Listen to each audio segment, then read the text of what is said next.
Hello everyone, welcome back to my channel. I'm here with my friend Ellie. Hello. Can you introduce yourself, Ellie? My name is Ellie. I am the host of All Day with Ellie, a podcast designed about sharing your passions, all about geek culture. I'm totally a nerd, and I'm so excited to be chatting with my friend. And if you don't know me, I'm Victoria, your Toronto pop culture girly, and currently we're in Vancouver for Vancouver Fan Expo here, press programming. Because we had a lovely panel. Thank you. One of my favorite things about Ellie, big Captain America fan. Oh, huge. The massive. biggest Captain America fan I know. Despite wearing Spider-Man right now. My first love, but Captain America, oh my gosh, so near and dear to my heart. Yes. We both saw Brave New World. We did. And we have thoughts on it. Oh. Many thoughts. Many. I want to know, what was your expectations going into this movie? It was kind of interesting because this is me with most Marvel movies, especially lately. I kind of go in with no expectations. I kind of go in just wanting to have a good time and get a good story. You know, I love these characters, and that's all I really want and hope for in a movie. So honestly, I go in fairly blind, and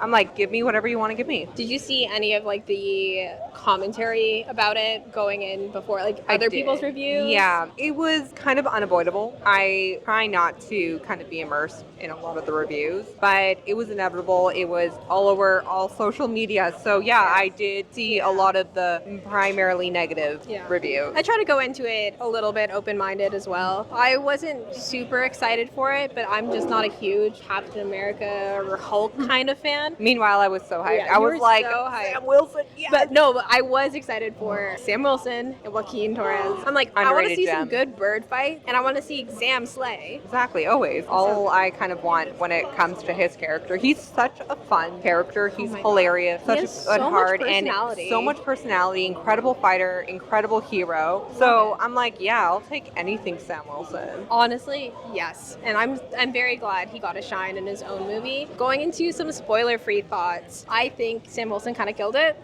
Also, Joaquin. Oh, yeah. Huge surprise on how much I loved him in it. He was like one of my favorite parts. Like, their dynamic was so good. I was so obsessed. I was in awe. I mean, I love Sam as a character. I've loved him since The Winter Soldier, and I really enjoyed Joaquin's character when we saw him in Falcon and the Winter Soldier. And I was curious. I was like, ooh, where are they going to go with this character? So it was so exciting to actually see him as a secondary character in this movie. I'm hyped to see where his character goes now. Me too. I think overall, I guess my reaction to the film is like, I thought it was fine. Yeah. I thought it was overreacted, like the negativity. 100%. I came out of that, and one of the first things I texted one of my friends was, I was like, this is the movie that people were saying was terrible. That wasn't nearly as bad as like Madam Web. Green Lantern. And some people were putting it on the same level. I'm like, I'm sorry. You guys are crazy. It's honestly a fine Marvel movie. Yeah, it was fine. Yeah, it was fine. I could tell, like, they did, 4 rounds of reshoots and rewrites? Yeah. You could feel that in, like, some of the shots in the back, or, like, you can't see them talking, and it felt very carefully put together, but they carefully put together a decent movie. Yeah, I had a good time, and I kind of got what I wanted, where I went into a movie, I had a fun time, and I enjoyed my experience. And Sam was great. All I asked Joaquin for. was great.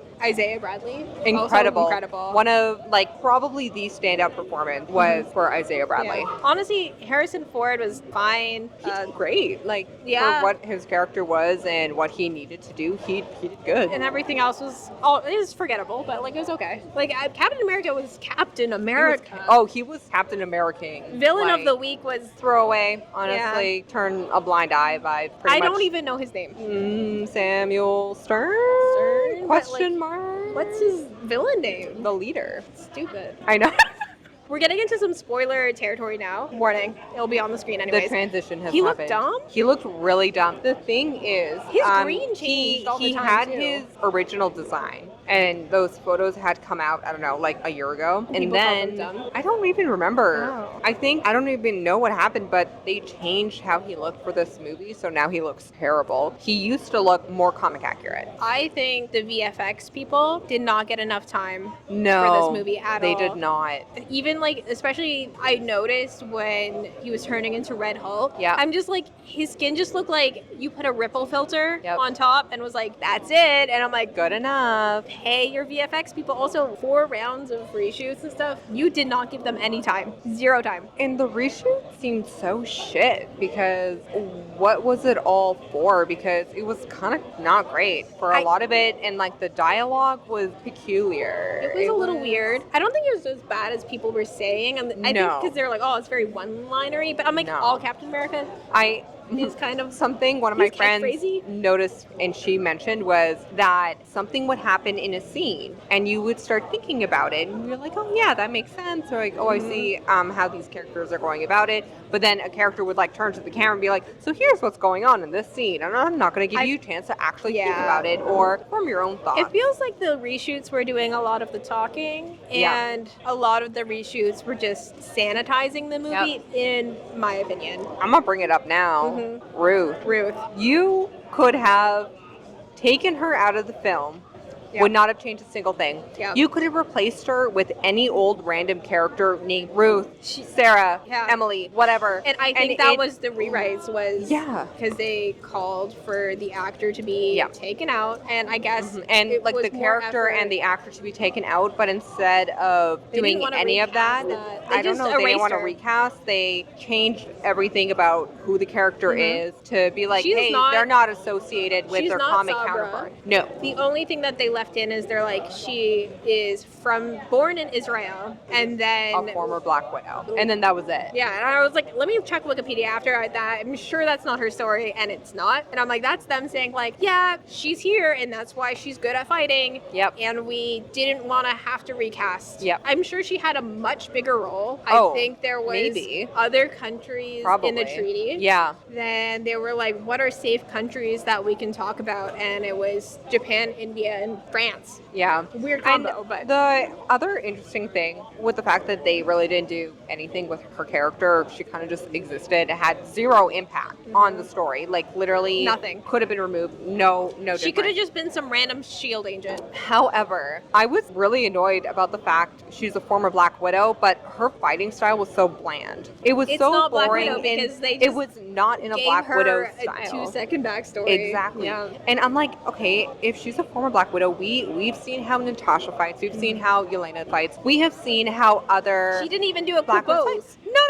Not a cool thing at all. So I'm like, what are y'all doing? They erased everything about her other than taking her out of the film. They just kind of made her like, she's just a grumpy government worker, and that's it. I will say she is teeny tiny. She's tiny. She's teeny tiny. I was like, the Hulk is going to step on you. Like, next to everyone, too. Like Which is so funny, because I looked up her height after, and she's only 5'2", though. I mean, same. And I was like, what? How do you look so small? And then I was like, is just Anthony Mackie really tall or something? He's like 5'10". A lot of men in Hollywood are not that tall. Anyway. Getting into men in Hollywood, Bucky.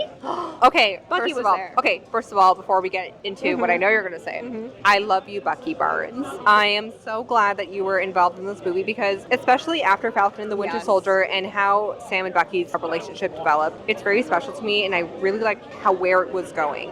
And to me, it made sense that Bucky would make some form of appearance in this movie. It made sense, but with how the relationship is, and a Captain America movie without a little sprinkle of Bucky anywhere? No, doesn't make sense.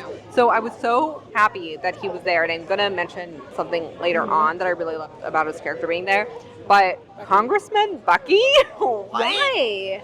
I've thought about this a lot, and I'm like, I can understand out of all of the current active superhumans who are American, he is the one to fit Congressman the best in the context of where America is. He is a white man who was in the military, even though he killed the president? Kennedy, But like, he's hot. We know America forgives a hot assassin. Luigi. So it makes sense why he is the one who's in Congress. I have no idea where this fits into his story after Falcon and the Winter Soldier. My brain just kind of blanks on it because I don't understand the trajectory for his character. And I feel like they wanted to do it so he remains relevant and, I don't know, not retire as a person or as a character within this world. But and going for into whatever the Thunderbolts, for whatever asterisks. reason, they thought that this would be the best case. But I'm like, that makes me so confused for the Thunderbolts, because it was for the trailer when we first found out that he's Congressman Barnes. Congressman Barnes. Which I don't know how that don't goes understand. into the Thunderbolts asterisk. I mean, I guess we'll find out in a few months. Yeah, but like somebody behind the scenes must have very much influenced him and being like, this is a good look for you. Yeah. Or is it a good look for supers? Like, I feel like maybe it's both. Maybe it's both. But what's her it's face? very peculiar. Valentina. Ally.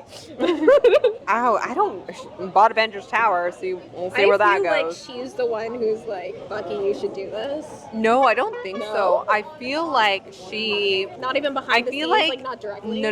I don't know. I feel like maybe she has something to do with Sentry. Oh. And every single person that Bucky is putting together has worked for her in some capacity. I'm sure. Yeah. Some of them we're unsure about, but That's why you know, like, we saw her maybe approach she's- John Walker. We've seen her in Yelena. Yeah, I have no Curious idea to where see he's where going to it be in like Thunder, because he's apparently leading the Thunderbolts. So he's like, oh, come on, team. But I think it's because, and maybe like Val wanted to use Sentry as like, oh, the hero to bring people together now or something. I don't know. There's an And earlier he's- trailer about like wiping them all out. I don't know exactly. That's That's Bucky why. just going to come in and be That's like, why I'm confused. you're not being assassinated anymore. That's what I'm I don't the congressman. understand. I don't understand. Now you're in a secret anti-hero task But- force. I'm very confused. No, but I gotta go back to sharing my love for Bucky though, because bringing it back in, because I love this man so much, and I think it also goes to show just of like how good he is as a person, and I feel like a lot of people have a very gross misunderstanding of this character. On the note though of him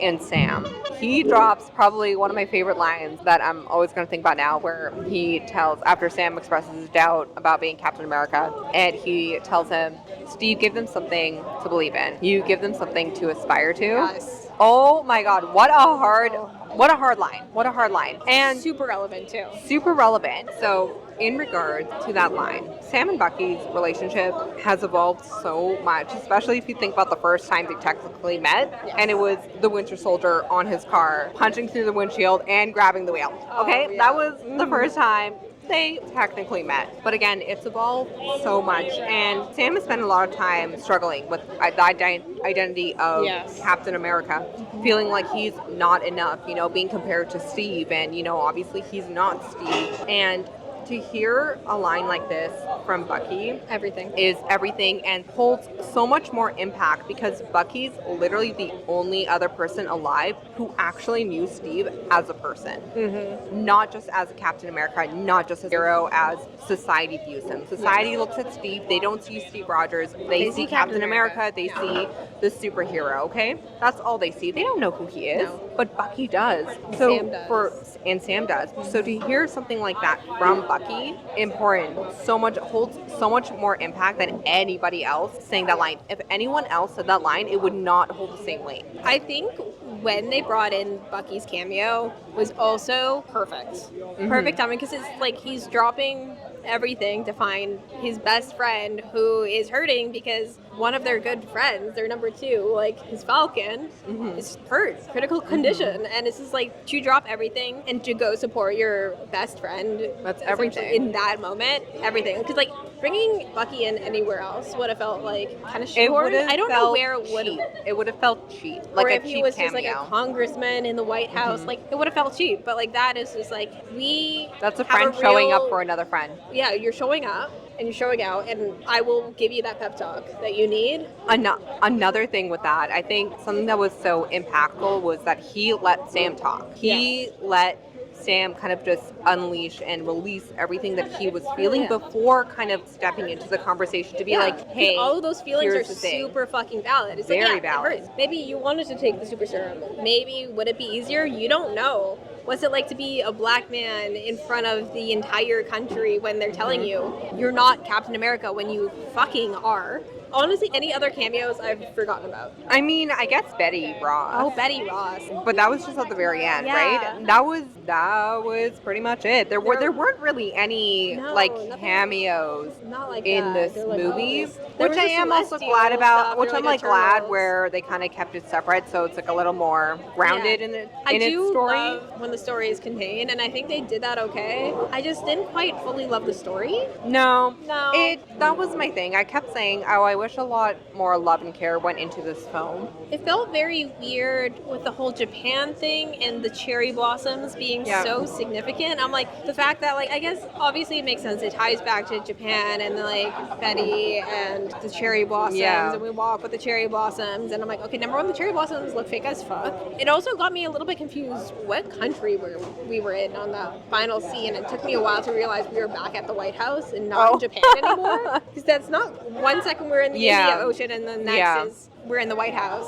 But like the fact that it was always like Japan, cherry blossoms, Japan, cherry blossoms, Japan, cherry blossoms. I'm like, this feels a little racially weird. I don't know. I just like a little bit. Didn't understand why. That's it. I just didn't understand. They just had to have a reason, and they're like, okay, we're gonna have the final fight with all these cherry blossoms, and I'm like, yeah, makes sense. I guess sun's getting real low, big guy. I really thought he was gonna do a moment like that, which like I guess he kind of did. Like, remember when you came here with your daughter, Betty Ross? Like, he tried to remember that. Remember how it You know feels. what? It was my theory. It would have worked if he said, sun's getting real low, big guy. That would have been hilarious if they actually did that. I would have lost it. I feel like that's something he might have tried. Do the whole thing with like the hand palm. The hand palm. It's okay. It's okay, big guy. It's okay, big guy.